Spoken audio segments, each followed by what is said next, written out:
तो जैसे मैंने बताया कि म्यूजिक का है, तो वो मेरे को कहने लग, are you also fan of Sidhu Moosewala.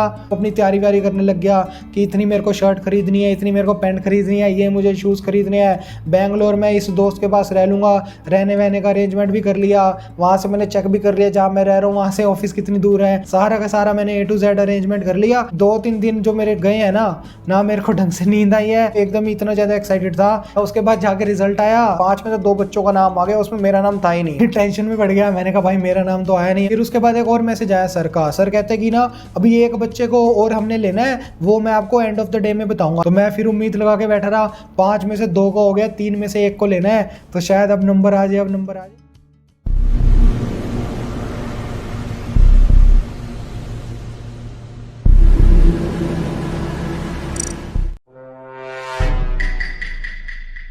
हाँ जी दोस्तों, कैसे हो आप सब। दोस्तों मैं आशा करता हूँ आप सबके सब बहुत अच्छे होंगे और बहुत अच्छे से अपनी प्लेसमेंट की तैयारी कर रहे होंगे। दोस्तों आज मैं आपके लिए अपना इंटरव्यू एक्सपीरियंस शेयर करना चाहता हूँ मैं आपके साथ, जो कि मेरा हुआ था न्यूस्टर के साथ, साइबर सिक्योरिटी डोमेन के अंदर था, और इसके अंदर जो पोजीशन थी वो पेनिट्रेशन टेस्टिंग पोजीशन थी। और इस सारे का मैं एक्सपीरियंस आपके साथ शेयर करूंगा कि मेरे साथ क्या हुआ था, मैं कहाँ तक पहुंचा था और कहाँ मेरे को बाहर निकाला, और मेरा क्या एक्सपीरियंस रहा था, क्या क्वेश्चंस मेरे से पूछे थे, और ये सब मैं आपको बताऊंगा ताकि इसमें आपकी भी काफी ज्यादा मदद हो सके। पहले मैं कंपनी के बारे में बता देता हूँ। कंपनी का नाम है न्यूस्टार। ये कंपनी 1996 में फाउंड हुई थी और इसको 2021 में ट्रांस यूनियन ने खरीद लिया था, और अब ये उसी के अंडर ही है। अब न्यूस्टार जो कंपनी है ये ट्रांस यूनियन के अंदर ही काम करती है, यानी कि न्यूस्टार ट्रांस यूनियन की सब्सिडरी है। और न्यूस्टार यूएस बेस्ड कंपनी है। और इसके पैकेज की बात कर लेते हैं। इसका पैकेज था 7 से 9 लाख, और जो इसका स्टाइपेंड था वो था 25,000, और जो इसकी लोकेशन थी वो थी इसकी बैंगलोर। अब सबसे पहले जो इसका प्रोसेस रहा था शॉर्ट लिस्टिंग का, वो ऐसे था कि हम 70-80 स्टूडेंट्स थे जिन्होंने रिज्यूमे सबमिट करा था अपना साइबर सिक्योरिटी डोमेन में,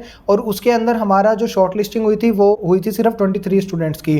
तो पहले ही वो बच्चे फिल्टर हो गए जिनका रिज्यूमे अच्छा नहीं था या जो उनको रिक्वायरमेंट नहीं थी जिन स्टूडेंट्स की, उनको उन्होंने पहले ही फिल्टर कर दिया। हम जो थे वो बाकी 23 ऐसे ही बच गए। तो जो फिर वो 23 है उनका फिर एग्जाम हुआ। अब एग्जाम क्या हुआ था वो मैं आपको बताता हूँ, क्योंकि यही इंपॉर्टेंट चीज़ है। क्योंकि रिज्यूमे तो इधर उधर से देख के या कहीं ना कहीं से हम अच्छा बना ही लेते हैं ताकि वो शॉर्टलिस्ट हो जाए। मेन जो दिक्कत आती है वो थी एग्जाम क्लियर करने में, और एग्जाम तो चलो हो भी जाता है एक बारी के लिए क्लियर। उसके बाद जो दिक्कत आनी शुरू होती है वो होती है इंटरव्यू में। तो मैं एग्जाम का बता देता हूँ। सबसे पहले एग्जाम का क्या रहा था हमारे एग्जाम में हमको 30 MCQ दिए थे, और जो एग्जाम का हमारा प्लेटफॉर्म था वो था हमारा हैकर अर्थ। और हम एग्जाम में टोटल 23 बच्चे अपीयर हुए थे, और उसके अंदर हमें 30 MCQ आए थे। और 30 MCQ है उनकी मेरे पास पिक्चर्स पड़ी हैं, जो कि मैं यहाँ पे अटैच कर देता हूँ ताकि आप भी देख लो और आपको भी आइडिया हो जाए कि किस टाइप के क्वेश्चंस थे और क्वेश्चंस का क्या क्या लेवल था।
और आप इसका स्क्रीनशॉट रख लेना, ताकि जब भी आप अगर तैयारी कर रहे होगे इसकी तो ये क्वेश्चन जरूर रिवाइज कर लेना। अगर आप इस कंपनी के लिए तैयारी कर रहे हो तो शायद ये क्वेश्चन फिर से पूछ ले, हैकर अर्थ प्लेटफॉर्म पे अगर आपका पेपर हो तो शायद ये क्वेश्चन आ जाए फिर से। बाकी इन जनरल भी साइबर सिक्योरिटी डोमेन में अगर आप हो तो आपको ये क्वेश्चंस तो मतलब आने ही आने चाहिए, मेरा ऐसा मानना है। अब हमारा एग्जाम तो क्लियर हो गया किसी तरह से। एग्जाम में जो अपीयर हुए थे वो थे टोटल 23 स्टूडेंट्स, तो उसमें से शॉर्ट लिस्टिंग जो हुई थी वो हुई थी सिर्फ 15 स्टूडेंट्स की, यानी कि फर्स्ट राउंड में जो इंटरव्यू के लिए जा रहे थे बच्चे वो थे सिर्फ 15 स्टूडेंट्स। मैं आपको यहाँ से बताता हूँ यहाँ पे क्या ट्विस्ट है और यहाँ पे क्या हमें डिफिकल्टी आती है आगे बढ़ने में, क्योंकि पेपर तो हम कैसे ना कैसे करके क्लियर कर ही लेते हैं। मेन दिक्कत आती है इंटरव्यू में, वहाँ पे पता लगता है कि आपको कितना आता है कितना नहीं आता, वहाँ पे हम फंस जाते हैं। तो दोस्तों मैंने आपके लिए सारी की सारी लिस्ट बना के रखी हुई है, ये मैंने डायरी रख लिया अपने साथ, जिसके अंदर सारे के सारे क्वेश्चन मैंने नोट करे हुए हैं। और ये वो वाले क्वेश्चन है जो मेरे से इंटरव्यू में पूछे थे, और ये वो भी क्वेश्चन है जो मेरे फ्रेंड से भी इंटरव्यू में पूछे थे। तो मैंने सारे के सारे क्वेश्चन है उसको कंबाइन करके एक जगह लिख लिए हैं ताकि मैं आपको सारे इकट्ठे करके बता सकूं। तो दोस्तों अब बात कर लेते हैं अपने फर्स्ट राउंड की। फर्स्ट राउंड में मेरा कैसा रहा था और बाकियों से क्या क्या पूछा था और ओवरऑल मेरा क्या एक्सपीरियंस रहा था और इसको मैंने कैसे क्लियर करा ये भी मैं आपको बताऊंगा। तो पहली बात तो जो मेरा इंटरव्यू ले रहा था मैंने उनका सबका पहले ही लिंक्डइन प्रोफाइल्स और बाकी जो सोशल मीडिया हैंडल्स हैं कि भाई वो एक्चुअल में क्या करते हैं वहाँ पे, और जो भी उनकी इन्फॉर्मेशन है कि अंदर से क्या है क्या नहीं, और मेजरली उनका स्पेशलाइज्ड कौन से उसमें है, और अगर स्पेशलाइज्ड है तो मेरे से इस टॉपिक पे जरूर पूछेंगे। तो ये सब मैंने पहले से अजम्पशन लगा लिए थे कि ऐसे ऐसे होगा। और ऊपर से मैंने देखा कि मेरा जो इंटरव्यू था वो सिर्फ था 30 मिनट्स का, तो मेरे को पता है भाई 30 मिनट्स कोई ज़्यादा बड़ी बात नहीं होती, थोड़ा ही टाइम होता है। तो मैंने सिर्फ वो चीज़ें पढ़ ली थी जो जो इंपॉर्टेंट है और उसको अच्छे से कर लिया था। तो अब जैसे ही मेरा इंटरव्यू शुरू हुआ तो पहली चीज़ तो जिन्होंने मेरे को इंटरव्यू लिया था वो काफ़ी अच्छे थे, उनकी साइड से काफ़ी ज़्यादा मेरे को अच्छी वाइब्स आ रही थी। अच्छी वाइब्स से मेरा जैसे मैं कह रहा था hello sir, how are you and all this things, और तो वो मेरे को कह रहे थे कि don't call me sir, you can call me ABC, मान लो उनका नाम ABC है। दूसरी बात वो जो थे वो साउथ साइड से थे, उनके साथ जो पूरा इंटरव्यू था वो मेरा एकदम ही इंग्लिश में था। अगर मैं हिंदी उसमें बोल भी देता तो उन्हें समझ ना आती, तो क्या पता मेरे को ही निकाल देते, तो मैं कुछ कह नहीं सकता उसमें। जो मेरा इससे पहले मेक माई ट्रिप का इंटरव्यू था, मेक माई ट्रिप गुड़गांव की कंपनी है, और जो वो मेरा इंटरव्यू ले रहे थे मैंने उनकी भी लिंक्डइन प्रोफाइल चेक कर ली थी पहले से ही, वो मतलब इधर ही के थे, नॉर्थ के ही थे, दिल्ली उनसे ही पड़े हुए थे वो। तो वहाँ पे थोड़ी बहुत मैंने हिंदी यूज कर ली, तो वहाँ पे कोई दिक्कत नहीं है। फिर अब इनकी साइड से पहला क्वेश्चन तो वही होता है जो हर एक का कॉमन होता है कि भाई अपने आप को इंट्रोड्यूस करो। इसको आपने एकदम से अच्छे से करना है जाकि आपका एकदम ही पॉजिटिव इंपैक्ट उनके ऊपर डले। उसके बाद कि आपके अकॉर्डिंग साइबर सिक्योरिटी होता क्या है। उसके बाद ये जो 2 जनरल क्वेश्चन है, इनके अलावा ये कहाँ चले गए मेरे रिज्यूमे पे, ये इनकी काफी अच्छी बात लगी। इन्होंने most of the things 70-80% things मेरे रिज्यूमे से ही पूछी थी, जो मैंने अपने रिज्यूमे में लिखा हुआ था। और जो मेक माई ट्रिप का था उसका क्या था, उन्होंने पता कैसे क्वेश्चन पूछे थे, एक वेबसाइट खोली हुई थी उन्होंने, ये मेरे को बाद में पता लगा जब मैंने भी स्क्रॉल करे ना भी साइबर सिक्योरिटी के कौन कौन से क्वेश्चन होते हैं। तो एक वेबसाइट थी वहां पे 30 क्वेश्चन थे, मेक माई ट्रिप वालों ने उधर से ही सारे बच्चों से 30 के 30 क्वेश्चन पूछ लिए।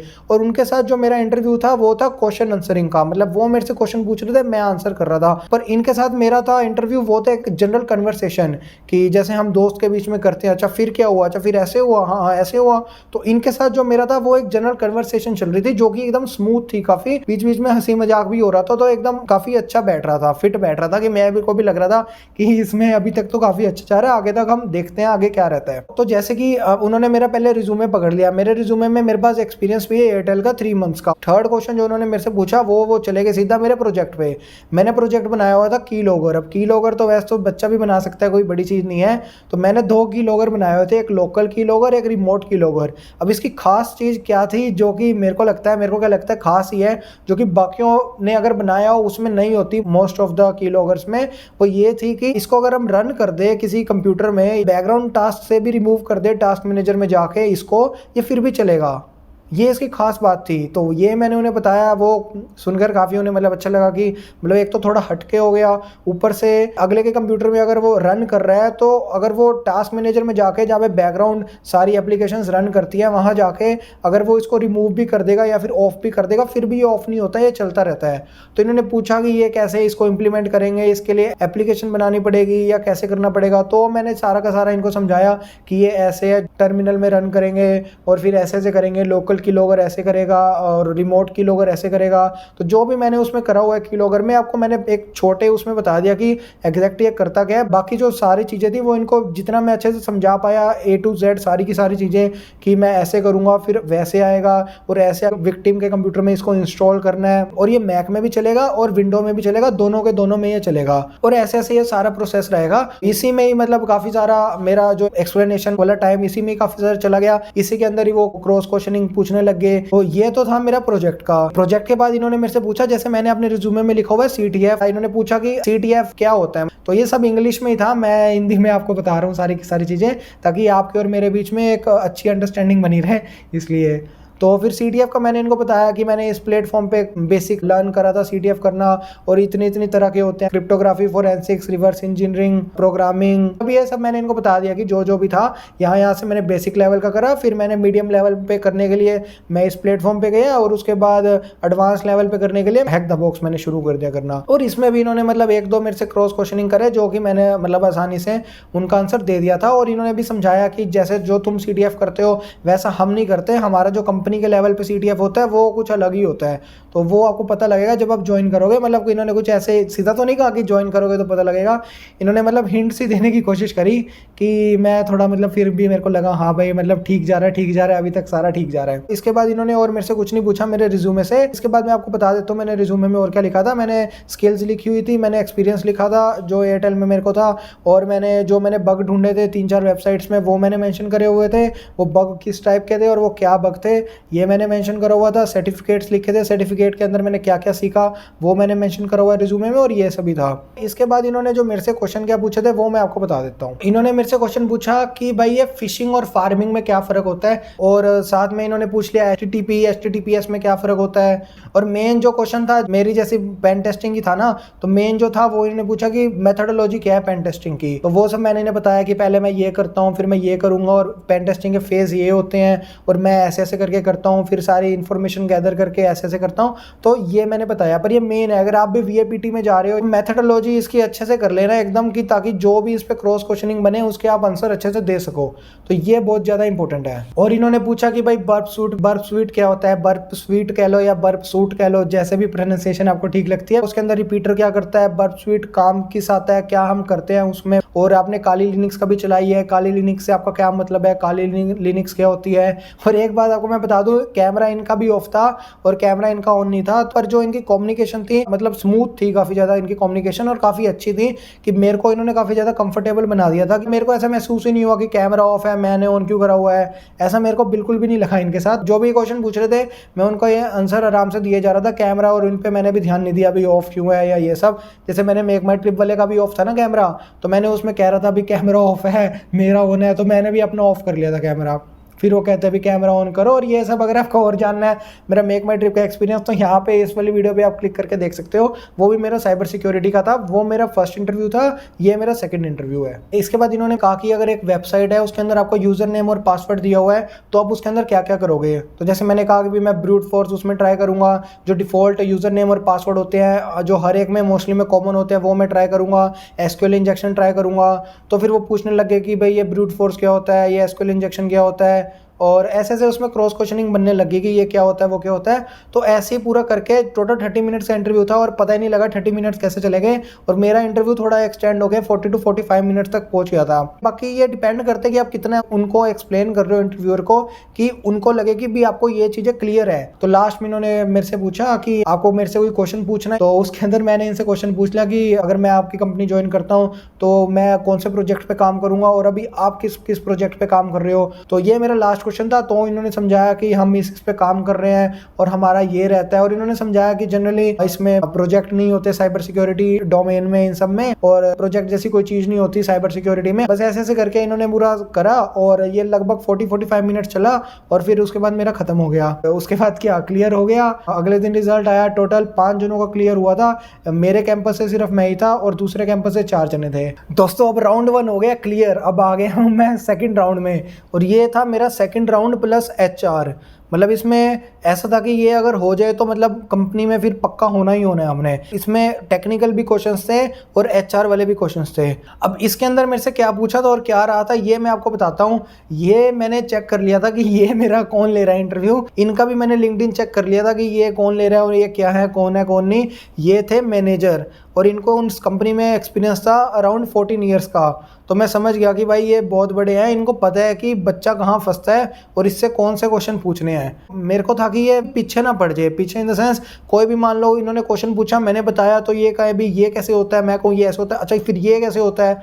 तो मतलब एक ही चीज के एक ही कंसेप्ट के पीछे पड़ जाए। फर्स्ट राउंड में ऐसा था ऊपर ऊपर से सारा पूछा था, इसके अंदर थोड़ा वो डीप में पूछने लगे हर एक चीज का, तो वो थोड़ा मेरे को था वो ना करे। और ऐसा ही हुआ इसमें, वो मतलब पीछे ही पड़ गए कि ये क्या होता है, ऐसे क्या होता है, वैसे क्या होता है। मैं आपको बताता हूँ इसमें क्वेश्चंस क्या थे, मेरे से क्या पूछे और मेरे फ्रेंड से क्या पूछे, ये सब मैं आपको सारा का सारा बताता हूँ। इसमें पहला क्वेश्चन तो वही था जो एकदम कॉमन है कि अपने बारे में बताओ आप। ये भी पूरा इंग्लिश में था, ये भी उधर साउथ साइड के ही थे, शायद हैदराबाद के थे जितना मुझे याद है। और फिर इन्होंने मेरे से पूछा कि कौन से डोमेन में इंटरेस्टेड हो, जैसे कि वीएपीटी है या मालवेयर। तो मैंने कहा भी वीएपीटी में मैं ज्यादा इंटरेस्टेड हूँ। फिर ये मेरे से पूछने लगे कि भी वल्नरेबिलिटी असेसमेंट और पेनिट्रेशन टेस्टिंग में क्या डिफरेंस होता है। मैंने बताया कि उसमें ऐसे होता है, इसमें ये होता है। फिर ये और इसमें डीप जाने लग गए कि जैसे कि तुमने कहा कि पेन टेस्टिंग में ये होता है, तो फिर वल्नरेबिलिटी असेसमेंट में क्या होता है।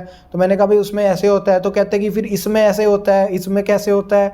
तो बस इसी में ही मेरे को उलझा दिया, इसी के अंदर ही ये अटैक्स के बारे में पूछा तो मैंने बता दिया। फिर वो पूछने लगे कि भी डॉस अटैक क्या होता है, डॉस और डीडोस में क्या फर्क होता है, बोटनेट क्या होता है, तो ये कैसे वर्क करता है, मास्टर कंप्यूटर कौन होता है। तो वो सारा का सारा मतलब इसी में ही उलझा दिया उन्होंने मेरे को कि ये क्या होता है, वैसे क्या होता है, ये वो। और इन्होंने मेरे से पूछा कि भाई वास्प टॉप 10 में कोई भी 5 बता दो और थोड़ा थोड़ा उनके बारे में एक्सप्लेन कर दो। इसके बाद थ्योरेटिकल क्वेश्चन, हैशिंग क्या होती है, एनकोडिंग क्या होती है, symmetric asymmetric, encryption decryption. Main जो है इसके अंदर इंपॉर्टेंट चीज है ओएसआई लेयर, ओएसआई लेयर और ओवेस्प, ये बहुत ही ज्यादा इंपॉर्टेंट चीज है। ओएसआई लेयर का पूछा कि कौन सी चीज पे क्या चीज वर्क करती है, उस लेयर पे क्या होता है। और पोर्ट पूछे, डिफॉल्ट पोर्ट्स कौन कौन से होते हैं, जैसे डीएनएस का कौन सा पोर्ट होता है, टेलनेट का कौन सा होता है और एफटीपी का कौन सा पोर्ट होता है, एचटीटीपी मेथड्स क्या होता है। बेसिक लेवल के हैं ये, मतलब पढ़ा देते हैं ये, मतलब स्कूल में ही पढ़ा देते हैं 7th 8th 9th में, मुझे याद नहीं है कब पढ़ाते हैं। ये नेटवर्किंग के अंदर आ जाते हैं, तो ये मतलब आसान से होते हैं। बस इसमें थोड़ा रट्टा मार लो डेफिनेशन का, अगर थोड़ा अच्छा इंप्रेशन जमाना है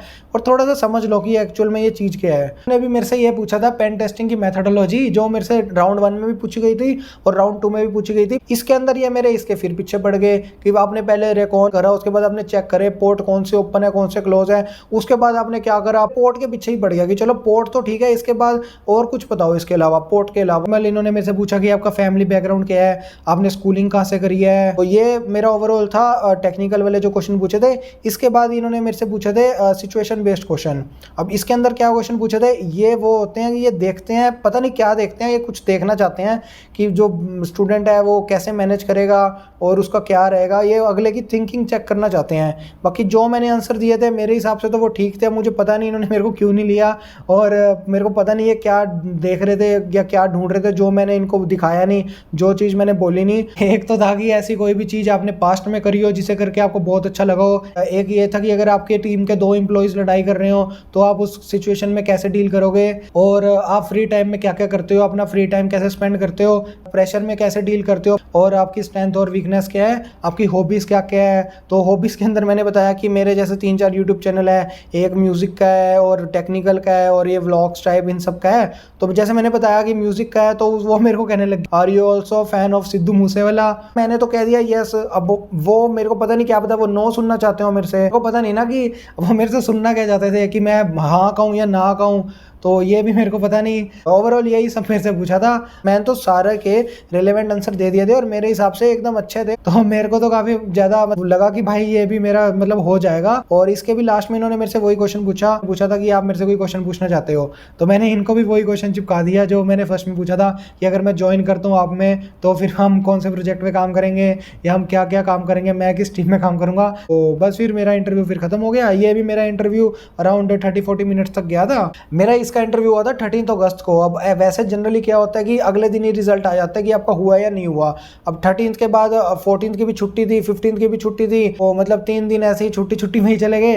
तीनों दिन मैं सोचता रहा कि भाई होगा या नहीं होगा, होगा या नहीं होगा। ये मैं अपनी कमियां ढूंढने लगा कि अगर वहाँ पे उन्होंने मेरे को पकड़ लिया था उस कमी पे तो फिर शायद मेरा ना हो। फिर मैं इसको पॉजिटिव साइड ले गया कि चलो पहले राउंड में भी तो हुआ ही था ना, तो इसमें भी हो जाएगा।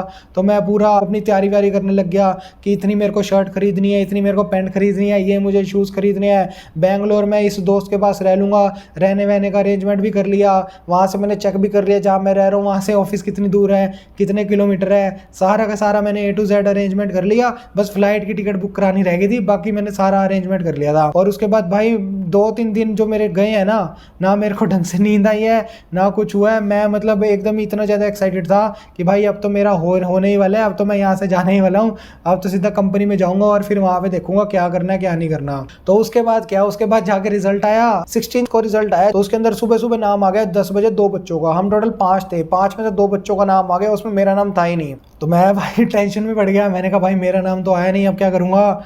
फिर उसके बाद एक और मैसेज आया सर का। सर कहते हैं कि ना अभी एक बच्चे को और हमने लेना है, वो मैं आपको एंड ऑफ द डे में बताऊंगा। EOD लिखा था, एंड ऑफ द डे में उसका बताऊंगा, एक बच्चे को हमने लेना है। तो मैं फिर उम्मीद लगा के बैठा रहा।